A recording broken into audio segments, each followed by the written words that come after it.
2% making charge, 4% making charges में jewellery खरीदते हैं, आप उनको क्या कहना चाहोगे? Is it worth it? Worth तो जब होगी जब वो सही चीज खरीद रहे होंगे। मतलब 2% 4% में ज्वेलरी मुश्किल से कोई एक या दो डिजाइन ऐसी आती हैं जो बन जाती है, और ज्यादातर ज्वेलर्स दिखाते भी सिर्फ वही चीजें हैं जो 2-4% में बन जाती है, जिससे उनको लगे कि ये आदमी सस्ते में दे रहा है। और क्या नगेट्स आप प्रोवाइड करना चाहोगे कि और आप क्या करते हैं टू द यूजर? बहुत सारे कस्टमर हमारे पास ऐसे आते हैं कि भैया फलाना ज्वेलर ये डिस्काउंट दे रहा है, तो मैं सभी कस्टमर्स को ये कहता हूँ, बोले आप उसकी तरफ जाओ ही मत। आपके 100 रुपए पे कितनी वैल्यू मिल रही है उसके ऊपर जाओ। मैं डिस्काउंट नहीं देता हूँ, ना हमने इतने सालों में पहले कभी दिया है और ना आगे कभी देंगे, बट चीज ऐसी दूंगा कि आप पूरा हिंदुस्तान घूम लो, आपको दिक्कत नहीं पड़ेगी। Who holds the most gold in the world?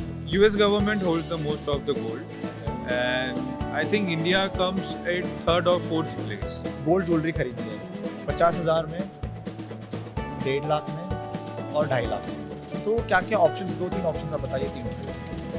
50,000 में तो रिंग्स आ सकते हैं, चेन्स आ सकते हैं, चार्म्स आ सकते हैं, पेंडेंट्स आ सकते हैं। 1 लाख में कुछ यू कैन अपन थोड़ा कोई छोटे मोटे हार नेकलेसेस टाइप के आ सकते हैं, और 2.5 में तो लगभग सभी चीज़ें आ जाएंगी जो ज्वेलरी में बनती है, उसमें कोई दिक्कत नहीं पड़ेगी। हर्ष comes from a very different background of jewelry.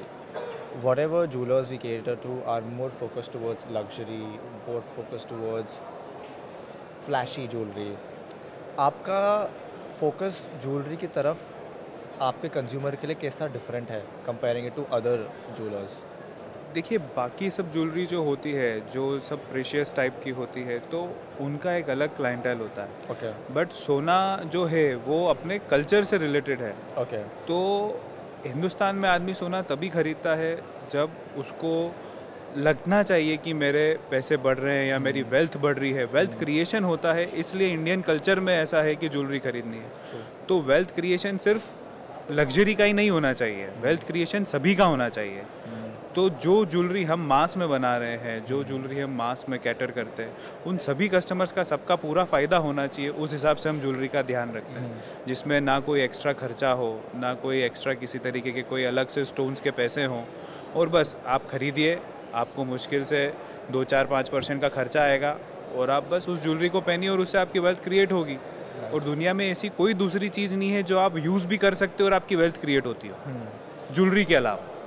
So gold jewellery जो है ना, उस पर इज़ इट अ मिथ और अ रियलिटी? ये आप बताना कि गोल्ड ज्वेलरी में डिज़ाइंस उतने अच्छे नहीं बन सकते या बहुत अच्छे नहीं बन सकते, क्या वो रियलिटी है कि वो मिथ है?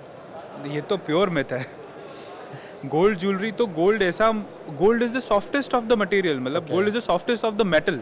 ओके तो गोल्ड को तो अपन किसी भी तरीके से मोल्ड कर सकते हैं। ओके मतलब जितना लोहा मोल्ड नहीं हो सकता उससे ज़्यादा गोल्ड मोल्ड हो जाता है, तो अपन कुछ भी बना सकते हैं गोल्ड में। तो So yesterday we were having this conversation with one of the jewelers, हाँ, और वो बता रहे थे कि तेरा टाइटेनियम से भी, जैसे आईफोन्स और जो चीज़ें बनती टाइटेनियम के बनती बराबर। while jewelry जो होता है gold, it's like you said, it's easy to mold.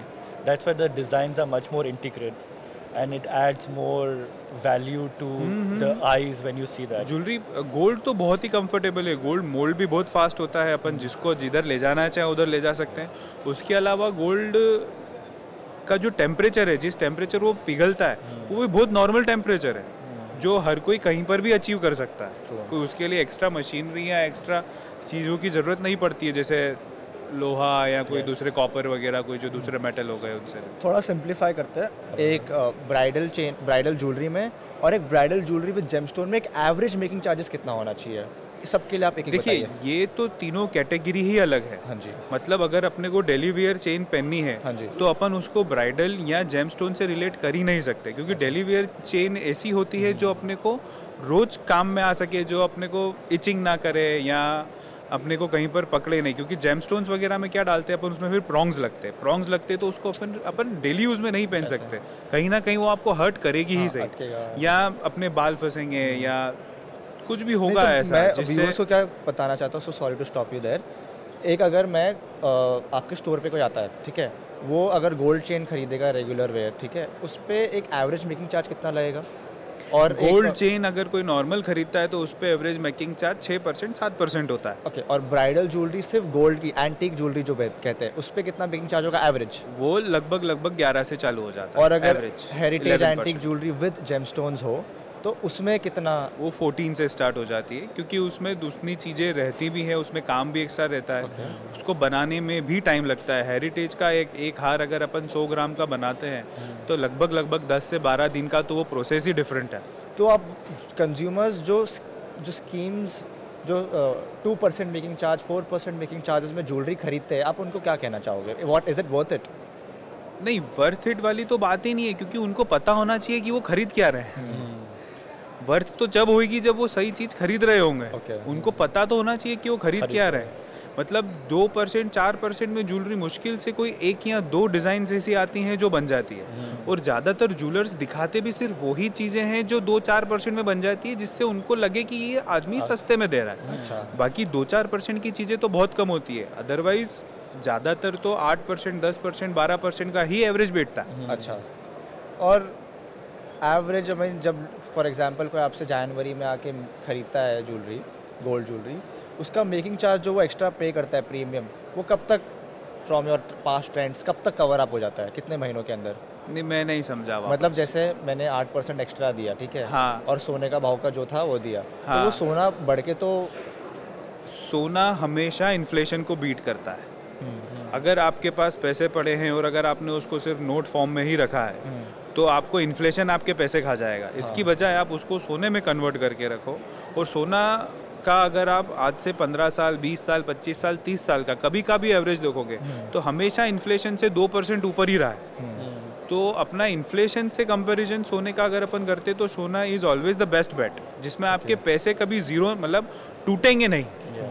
Madhya Pradesh में जो ब्राइड्स होती है वो क्या यूनिक एक्सेसरी पहनती है अपने वेस्ट में, अपनी बॉडी पे, जो आप बता सकते हैं? ऐसी 2 चीज़ होती हैं जो हमारे उधर या एमपी में सबसे ज़्यादा पहनी जाती है। एक होता है बाजू, जो यहाँ पर बाजू पे पहना जाता है, जो अच्छा चौड़ा होता है, मतलब लगभग 2 से 3 इंच चौड़ा होता है। उसका वेट भी काफ़ी होता है, और उससे एक बहुत अच्छी पहचान होती है कि इस लेडीज़ के पास ऊपर से लेकर नीचे तक सब है, फिर वो बाजू खरीद पाती है। अच्छा। तो वो एक पहचान होती है कि नहीं, इसने सब खरीदा और फिर ये खरीदा। ऐसा ही होता है एक कंदोरा, जो कि कमर पे पहना जाता है, जो ज़्यादातर ब्राइड्स पहनती है। और ब्राइड्स के टाइम पे क्या होता है, ब्राइड ज़्यादातर कंदोरा पहनती है, तो जब फेरे लेते हैं तो सबसे ज़्यादा लुक उसी का आता है पूरे घाघरे पे। तो वो हमारे उधर काफ़ी ट्रेंड में और बहुत चलता है। और ऐसा नहीं है कि इसको सिर्फ पुराने मतलब पहले ही पहनते थे, आज भी जितनी भी नई ब्राइड्स हैं वो किसी भी तरीके का, मतलब मनीष मल्होत्रा का लिया हो या किसी का भी लहंगा लिया हो, जो भी अच्छा डिजाइनर है उसका लहंगा लिया हो, तो भी उसके ऊपर वो पहनते हैं तो ही उसका लुक आता है। Yes, nice. That was a very actually a good insight कि वो कैसे modern day wants के साथ अपने traditions So I think let's ask a question on this. जो brides to be है, ठीक है, वो modern रह के भी अपने traditional values अपने weddings में कैसे रख सकती है और कैसे रखती है? देखिए, मॉडर्न टच ज्वेलरी का जो है वो अपने आप में मॉडर्न कभी कह नहीं सकते हैं उसको, क्योंकि ज्वेलरी ऐसी चीज़ है जो हर कोई अपने आप से नहीं बनाता है। मॉडर्न तो आजकल क्या लोग फ़ोटो से करते हैं कि यार ये इस फलाने डिज़ाइनर का लहंगा है, अब इसके साथ मेरे को कैसी ज्वेलरी चाहिए। और मेरे पास कस्टमर आता है तो मैं उनको बोलता हूँ आपने ज्वेलरी ये ले ली, अब इसके हिसाब से आप लहंगा पसंद करना, नहीं तो कलर मैच नहीं होगा। तो उससे उनको लगता है कि नहीं यार, ज्वेलरी महंगी है तो जो चीज़ महंगी है उसके हिसाब से छोटी चीज़ को सेट किया जाना चाहिए। I quite like the way you think for the user, and आपने आई थिंक बता रहे थे there are different types of users जो आप cater करते हैं। What is your biggest user type जिसको आप cater करते हैं अपने shops में या अपने brand में? उसमें सबसे ज़्यादा जो लोग हैं, हम लोग प्लेन गोल्ड ज्वेलरी, मतलब एंटिक तो अपनी जगह हेरिटेज है ही सही, बट मेरे को ज़्यादातर उन लोगों को पसंद दिखाने में, ज्वेलरी दिखाने में मज़ा आता है जो कम खर्चे की और अच्छी ज्वेलरी लेते हैं। और मैं हर बार उसी चीज़ पे एम्फेसाइज करता हूँ कस्टमर को कि आप इसमें इतना दे रहे हो, इसकी बजाय ये ले लो, काम तो ये भी यही करेगी और अपने को वेल्थ बढ़ाने में ज़्यादा फ़ायदा करेगी। क्योंकि वो ज्वेलरी हेरिटेज से कुछ भी 5% 6% सस्ती होती है, तो ऑब्वियसली आदमी का काम भी हो जाता है और उसके पैसे भी बचते हैं। सो एक सिंपल क्वेश्चन पूछते हैं फॉर द व्यूअर्स, जो काफ़ी लोग आपके स्टोर में आके पूछते भी होंगे, जो ज्वेलरी खरीदी है हॉलमार्क चेक कैसे करते हैं गोल्ड ज्वेलरी की? हॉलमार्क गोल्ड ज्वेलरी का चेक करने के लिए सभी पे पीछे स्टैम्प रहता है जो कि लेज़र मार्किंग होती है। ओके। उसमें उसके अलग अलग साइंस होते हैं, वो सब अगर आप देखते हैं बराबर से और उस पर एक नंबर इंस्क्राइब्ड होता है, वो नंबर इंस्क्राइब्ड आप BIS की साइट होती है, BIS की साइट पे जाके अगर अपन वो नंबर डालते हैं तो उसकी पूरी डिटेल आ जाती है ज्वेलरी की। Okay. वो सबसे अच्छा तरीका है और उससे कस्टमर्स को बहुत फ़ायदा होता क्या है। क्या डिटेल आती है? एक तो ज्वेलरी कहाँ बनी है, उसमें सप्लायर का नाम तो नहीं आता, बट ज्वेलरी कहाँ बनी हो पता चल जाता है, किस टाइप की वो ज्वेलरी होती है उसका नाम आ जाता है, क्या वेट ज्वेलरी का होता है वो आ जाता है, Okay. और उसका फ़ोटो आ जाता है। नाइस। तो वो कस्टमर के लिए बहुत ही अच्छी बात है। नाइस। तो वो कुछ अगर निकाला हो ज्वेलरी से या कुछ घटाया हो तो वो तो उससे पता चल जाता है। नाइस। मैं थोड़ा टॉपिक थोड़ा शिफ्ट करूँगा। हाँ हाँ, मुझे काफ़ी अच्छा लग रहा है आपका इंसाइटफुल माइंडसेट जो आप लेके आ रहे हैं यहाँ पे। मेरे को समझना है कि how did you enter into this? देखिए हम मतलब जैसे हमारा जो काम है ज्वेलरी का वो 108 इयर्स ओल्ड है। मतलब 1908 में हम लोगों ने काम चालू करा था, मतलब मेरे पर दादाजी और वहाँ से काम चालू हुआ था। और मैं ज्वेलरी में आया 2015 से। उसके पहले तो मैं दुबई में ही था और सोचा भी नहीं था कि वापस ज्वेलरी में आना है, बट फिर पापा ने बोला कि नहीं काम तो यही करना है तो आ जाओ, तो फिर आना रहा। क्या कर रहे थे आप दुबई में? मैं दुबई में थी दूसरी 2-4 चीज़ें करता था, टैक्स से रिलेटेड करता था। और ठीक है, सभी को अपना अपना करने का शौक़ रहता है, बट फिर उसके बाद जब एक बार ज्वाइन किया, एक बार एंजॉय करना चालू करा चीज़ को, फिर उसके बाद ऐसा लगता है कि इससे अच्छा धंधा कुछ नहीं है। So, सबसे ज़्यादा what do you enjoy the most in the business? Interaction with customer. हाथ तो हाथ, बस एक बार कस्टमर से बात होनी चाहिए, उसको अपने पे भरोसा होना चाहिए और अपना। एंड सो कंज्यूमर की हम बात कर रहे हैं, sorry to stop you there. Consumer की हम बात कर रहे हैं, जो आपका ब्रांड है वो एक कस्टमर सेटिस्फैक्शन के लिए किस हद तक जा सकता है? कस्टमर सेटिस्फैक्शन की अगर अपन बात करें शान, तो जो जैसे हमारे पास ज़्यादातर कस्टमर्स अभी बाहर के हैं, मतलब रतलाम जो हमारा स्टोर है वो सेंट्रल इंडिया का लार्जेस्ट ज्वेलरी स्टोर है, तो उसमें हमारे 90% कस्टमर सब रतलाम के बाहर के हैं। ओके। और मेरे हिसाब से सेंट्रल इंडिया में जो सर्विस हम लोग दे रहे हैं कि कस्टमर्स के लिए हमने रूम बना रखे हैं, उनके लिए पूरी बिल्डिंग डेडिकेटेड है to service only for the customers, कि आप रात को आओ, ठहरो, दिन भर आपका काम करो, फिर वापस निकल जाओ या अगले दिन निकल जाओ, खाने की फैसिलिटीज़ वगैरह। तो मेरे हिसाब से जो उसमें हम लोग काम कर रहे हैं, मेरे हिसाब से इंडिया में अभी ऐसा कोई भी नहीं दे रहा है, और यहाँ तो नॉर्थ इंडिया, सेंट्रल इंडिया में तो कोई नहीं दे रहा है। सो कंज्यूमर को आप क्यों रुकाओगे अपने स्टोर के वहाँ या डॉम में, क्यों? हम हमारी मर्जी से नहीं रुकाते शान। कस्टमर आया बाहर से, वो ऑलरेडी 300 किलोमीटर ट्रैवल करके आया, उसको कहीं तो रुकने की जगह देनी है, और वो भी हमारी तरफ से नहीं देनी है, उसको भी तो चाहिए। तो होगा क्या कि अगर वो हम शोरूम के पास में ही अगर उसको मिल जाता है तो उसके लिए बहुत सुविधा हो जाती है, उसको इधर उधर जाना नहीं पड़ता है, इतना जो वो हैवी मटेरियल वगैरह खरीदता है उसको लेके इधर उधर घूमना नहीं पड़ता है, आया, रुका, देखा, खरीदा और वापस घर। तो सेफ्टी वाइज भी, सिक्योरिटी वाइज भी बहुत ज़रूरी होता है। तो आप वो फ्री ऑफ कॉस्ट होता है रूम? वो बिल्कुल फ्री ऑफ कॉस्ट होता है, और उसमें ऐसा मार्केटिंग गिमिक टाइप का भी कुछ नहीं है। मतलब हमारे पास ऐसे भी कस्टमर है जो हमसे इतने सालों से जुड़े हुए और सिर्फ आते बोले भैया 2 घंटे रुकना है, हम वापस चले जाएंगे, लेकिन खरीदारी कुछ नहीं करनी। बोला आपकी दुकान है, आप निश्चिंत रहिए, कोई दिक्कत नहीं। I feel this क्योंकि is वही रिलेशन है, और रिलेशन जमाने में मज़ा आता है। I feel this is a good learning for people that don't just focus on what you're selling, but provide the entire ecosystem which is needed. वो और ये आइडिया भी जो है, जो पूरा एंटायर इकोसिस्टम का आइडिया है, मैं एक बार बिस्टर विलेज गया था। तो बिस्टर विलेज लोग क्यों जाते हैं? लंदन में तो सब कुछ मिलता है, फिर भी आदमी बिस्टर विलेज क्यों जाता है? बिस्टर विलेज आदमी इसलिए जाता है क्योंकि उसको वही प्रोडक्ट, अच्छी चीज़ें कम दाम में मिल जाती है, और उसके बाद वो उस जगह को एंजॉय भी करता है। वहाँ पर होटल भी है, खाना भी है, सब कुछ है, फैमिली के साथ जाता है, तो एक पूरा एनवायरनमेंट है जो वो 2 दिन का हॉलीडे लेके जाता है। तो मैं भी, मेरे जो कस्टमर्स आते हैं मैं उनको मेरा विजन ऐसा ही बताता हूँ कि आप आओ, रुको, खाओ, पियो, ज्वेलरी की खरीदारी करो, शादी की खरीदारी करो और मज़े में घर जाओ। तो वही एक तरीके का विजन है। Yes. और आई feel like for the business audience जो सुन रहे हैं अभी, और क्या नगेट्स आप प्रोवाइड करना चाहोगे कि और आप क्या करते हैं टू द यूज़र?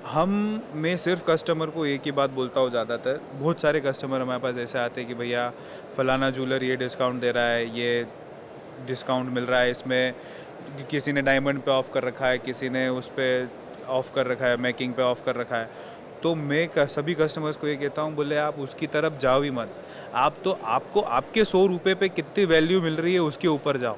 Yes. मैं डिस्काउंट नहीं देता हूँ, ना हमने इतने सालों में पहले कभी दिया है और ना आगे कभी देंगे, बट चीज़ ऐसी दूंगा कि आप पूरा हिंदुस्तान घूम लो, आपको दिक्कत नहीं पड़ेगी। नाइस।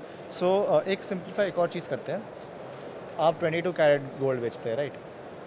अगर 22 कैरेट गोल्ड ज्वेलरी का प्राइस निकालना हो ब्रेकअप में, तो वो कैसे निकालेंगे? सिंपल, बहुत सिंपल है। सबसे पहले तो जो गोल्ड का रेट होता है वो स्टैंडर्ड जैसे होता है। आज लिया 1 लाख रुपए एग्जाम्पल, आज का 1 लाख रुपए का गोल्ड का भाव है तो वो स्टैंडर्ड है, वो प्योर गोल्ड का भाव हो गया। हाँ। उसका 916 कर लो तो 91,600 ज्वेलरी का भाव आ गया। हाँ जी, तो ज्वेलरी का गोल्ड का 916 की प्योरिटी के हिसाब से वो भाव आ गया। फिर उसके बाद उसमें लेबर ऐड कर लो, लेबर ऐड करने के बाद जीएसटी ऐड कर लो और टोटल लगा लो बस। Nice. ज्वेलरी की कैलकुलेशन तो सबसे ईजी है, नाइस। करना कुछ नहीं रहता है, सिर्फ परसेंट में डिवाइड करो, बात खत्म। थोड़ा अभी एक्साइटिंग कुछ करते हैं, आपने जी। काफ़ी नॉलेज शेयर किया था। नाउ व्हाट अभी हम एक गेम खेलेंगे। गेम खेलेंगे, एंड अरे व्हाट वी वाह। Want to do is we will show you 2 pictures and you have to choose कि आपको कौन सा डिज़ाइन अच्छा लगा ऑन दैट सेलिब्रिटी एंड उसका break down, because I feel like with your perspective कि वो क्या पहना है और कैसे मैच कर रहा है विद द एंटायर आउटफिट, और उसका क्या रीज़न हो सकता है कि आप क्या उसमें अच्छा कर सकते हो। सो पहले मैं आपको पूछूंगा, आपका फेवरेट एक्टर कौन है? शाहरुख, ईशान, करीना या दीपिका? इसमें से अगर Deepika. Deepika. So let's go with Deepika and Ananya. हाँ, ये दोनों design, are you able to see both of them? Yes I can. So which one is your favourite? The Deepika one. Deepika one. So he likes वो तो दीपिका। एक्चुअली एक सेकंड, वो उनको दीपिका का jewellery नहीं, दीपिका पसंद है। नहीं, दोनों पसंद है मुझे। Is that a क्योंकि bias? मुझे ऐसा लग रहा है वो जो यहाँ से जो दिख रहा है वो शायद सब्यसाची वाला दीपिका है। हाँ, वो सब्यसाची ज्वेलरी है दीपिका की। So he's predicted the Jewelry as well. jewelry, and now let's. Sorry, आप बोल रहे थे। वो बस वही कहना चाह रहा था, वो सब्यसाची वाली ज्वेलरी है, तो मुझे वही पहचान में आ वो गया। ज्वेलरी भी अलग है, वो लुक भी अलग है, वो बहुत डिफरेंट है वो। And now let's break this down. क्या है ज्वेलरी में for the users that are watching, that क्या layering है, क्या ज्वेलरी है, and इसमें सबसे बढ़िया काम जेम स्टोन्स का है, उसी से पूरा लुक आ रहा है। जो कलर के साथ प्ले किया हुआ है, जो कलर की सेटिंग है जेम स्टोन्स की, yeah, उसी से पूरा लुक आ रहा नाइस। है, जो मेरा पर्सपेक्टिव बोलता है। yes, yes. काम तो गोल्ड में अपनी जगह है ही सही, बट जो कलर कॉम्बिनेशन जेम स्टोन्स का आ रहा है उसका बहुत डिफरेंट लुक है। And और कुछ इसमें आप चेंज करेंगे अगर आप पिच करते दीपिका को to wear this? What would you have told Deepika that क्या और इसमें अलग कर सकते थे अगर आप करते इसको? मैं दीपिका को बोलता कि इसमें जो आपकी अगर कोई ऐसी ज्वेलरी है जो आपके पास जनरेशन वाइज चली आ रही, वो मेरे को दे दो, मैं इसमें लगा देता हूँ और वो पहनो। So Deepika, if you're watching this, If you're watching this, ये आप देख सकते हैं। Do you want to go with the next one? next, Shah? yeah, I'll go with the next one. So next one is Siddharth Malhotra इधर रखिए। and Ishan. Ishan, okay. Which one did it better? और कौन? Okay, this is the royal, so this is the new one, so obviously Ishan now. Definitely. And what do you like about his whole look? Which is the statement of his whole look? The Kilangi part. Kalingi part, nice. The Kilangi part is very different. Yeah, the stones around it. The stones with in the Kilangi and the fur on the Kilangi with a bit of golden touch in it. Nice. That's different. And what would you tell Ishan to have which would have amplified his design? थोड़ी सी body चाहिए। वो बेचारे ने इतनी body बना रही। नहीं, उसने बहुत पतला कर लिया अपने आप को, बॉडी तो बनाई बट बहुत पतला कर लिया। So Ishan, we have some fitness news for you. Please get in touch with him for more body insights. Do you want to go? The look, the favorite competition of the year. Okay. Do you This- want to go this- last on this one? Let's go with the other one first. I want to go. I'm really excited to know this. Okay, let's go Okay. with this one. This is one of the most controversial questions. Either you are team Shahrukh or you are either team Diljit. Proper कर Which one is the Met Gala look? ऐसा Team Shahrukh. Okay. Team Shahrukh. Yeah. What do you like about his whole look? Everything. It's totally different. Men's jewelry is totally different for this type of look. And इसमें अगर आप It's a whole new look. What Diljit has done, it's copy. Yeah, inspiration. It's inspiration, Yes, yeah. But inspiration. this is totally different look. तो इसमें क्या अगर कोई if a man is watching this, what should they be inspired from Shah Rukh's look? Layering or the jewelry or what should be the inspired? Layering and the star brooch. The brooch. And I'd love to add something in this. Both of them were doing for an international gala. Met Gala. हाँ, Met Both Gala. of them had done for the Met Gala. And this was in London when I was watching it on the Instagram and others. A lot of international media was covering Shah Rukh because they knew him as Shah Rukh Khan, but they had never seen him with this heavy jewelry. Yeah. While Diljit is becoming an icon, so they were talking about both of their design in the international audience. So these were quite talked about in Met Gala and in the Western Yeah. audience when I was watching this. So Shah Rukh and Diljit put Indian jewelry, Indian designs, Indian style on the platform, on the global platform, and I think that's very proud to be an Indian. Very, very Yeah. proud to be. And you want to do the last one? Kar lete hain. So last one is two designs. Kareena and she's Radhika Madan. So Yes. the Radhika Madan look now, right now. Okay, so how Radhika Madan, why the look and क्या improve करना चाहोगे इसमें? There's nothing to improve in that. It's a beautiful look. You can wear it on bridal also, and if you are a bridesmaid also, then also it is good. तो ये दोनों तरीके से चलता है. जो करीना वाला है वो सिर्फ ब्राइड के लिए ही है. तो ये वाला लुक आजकल ज़्यादा चल रहा है पोल्की वाला, क्योंकि ये दोनों के काम में आ जाता आ है. जाता है. That's lovely. So let's move. Thank you for the- breaking this down for us and for Yes, the audience. So let's move back to the podcast again. मुझे एक question पूछना था कि who holds the most gold in the world?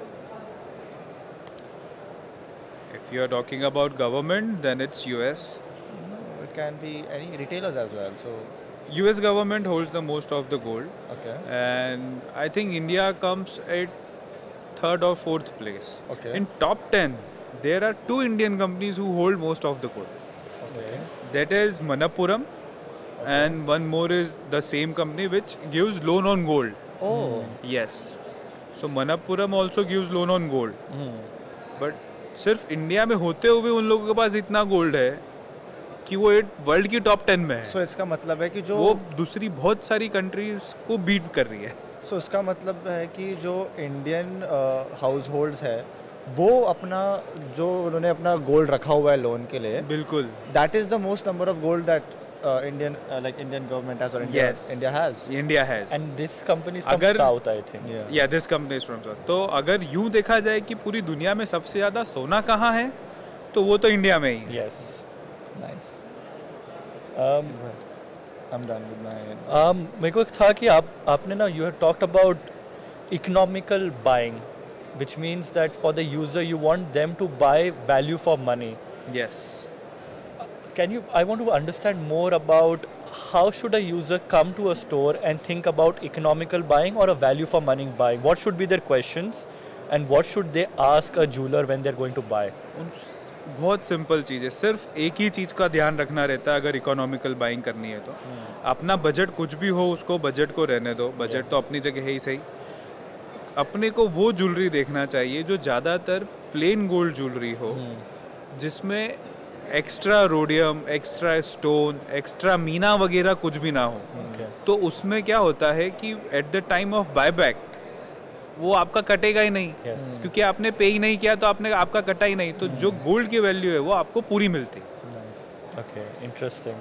And any other questions they should ask a jeweler when they are going to buy something apart from reducing the other अगर कोई impurities? मेरी generation का है जिसको अगर नहीं पता है चीज़ें, मैं अपने से बड़ों की बात तो नहीं कर सकता, बट अपने से मेरी जनरेशन या मेरे से छोटे जो भी आज की तारीख में नई ज्वेलरी खरीदने जाते हैं, उनको हमेशा बायबैक का क्वेश्चन पूछना चाहिए कि मैं आज 100 रुपये दे रहा हूँ, मुझे कल कितना मिलेगा, अपार्ट फ्रॉम रेट इंक्रीमेंट. अगर समझो आज भाव ये कि यही है, 100 रुपये का 100 रुपये ही है, तो मेरे हाथ में कितना आएगा. Yes. वो सवाल हमेशा पूछना चाहिए और उसको लिख के लेना चाहिए ज्वेलर से. Interesting. I have one last question on follow up on this and then you can cover. I think you talked about generations. थोड़ा सा आपने बोल रहे थे कि your generation and the younger one, what difference do you see in a millennial, the younger generation, versus the older ones, which are baby boomers, in their buying pattern?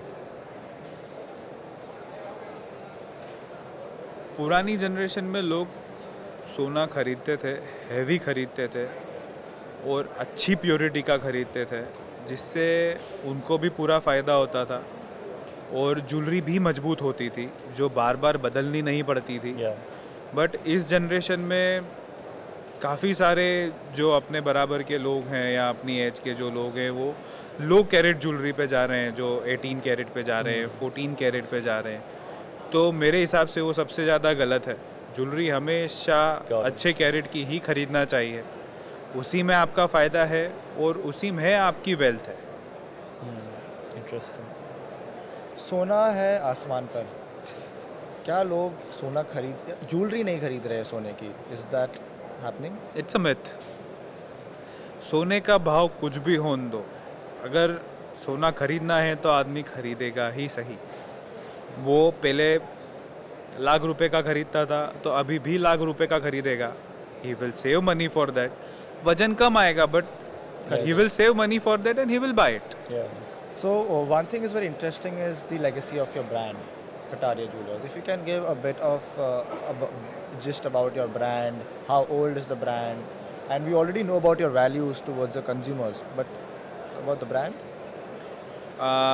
We have started in the year of 1908.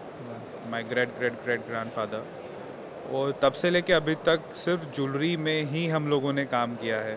We have many other businesses also. But हम आज भी जितने भी घर वाले हैं सब jewellery पर ही बैठते हैं और सिर्फ एक ही विश्वास है मन में कि जो कस्टमर शोरूम पे आता है सबको हम हमारे हाथ से ही काम करते हैं। सेल्समैन होता है अपनी जगह, बट ऐसा एक भी कस्टमर नहीं होता है जिनसे मैं नहीं मिलता हूँ।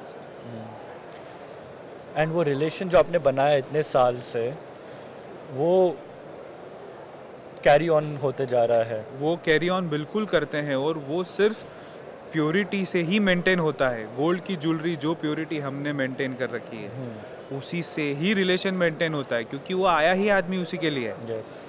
एक लास्ट क्वेश्चन मैं पूछूंगा for the consumers. Let's keep it simple and easy. कोई गोल्ड ज्वेलरी खरीदनी है 50,000 में, 1.5 लाख में और 2.5 लाख में, तो वो क्या क्या ऑप्शंस, 2-3 ऑप्शंस आप बताइए तीनों के लिए। 50,000 में तो रिंग्स आ सकते हैं, चेन्स आ सकते हैं, चार्म्स आ सकते हैं, पेंडेंट्स आ सकते हैं। 1 लाख में कुछ यू कैन अपन थोड़ा कोई छोटे मोटे हार नेकलेसेस टाइप के आ सकते हैं, और 2.5 में तो लगभग सभी चीज़ें आ जाएंगी जो ज्वेलरी में बनती है। उसमें कोई दिक्कत नहीं पड़ेगी। So that was really quick and nice. And do you have anything which you want to talk? हाँ, मैं पूछ लेता हूँ ना क्वेश्चन। कुछ any last message for the audience? Last message for the audience मेरे हिसाब से तो यही होना चाहिए कि जो भी ये सुन रहा है, अगर वेल्थ बढ़ानी है तो अपने पोर्टफोलियो में गोल्ड को और परसेंटेज वाइज बढ़ाना चाहिए। Nice. I hope you heard that, guys, and thank you so much for watching Jewelry Insider with Shan and Arjun, and thank you so much for gracing this event and Thank the you, podcast. Shan. Buy And- gold and subscribe. Thank you. Thank you, you, Shan. Thank you so much. And Arjun. thank you, Arjun.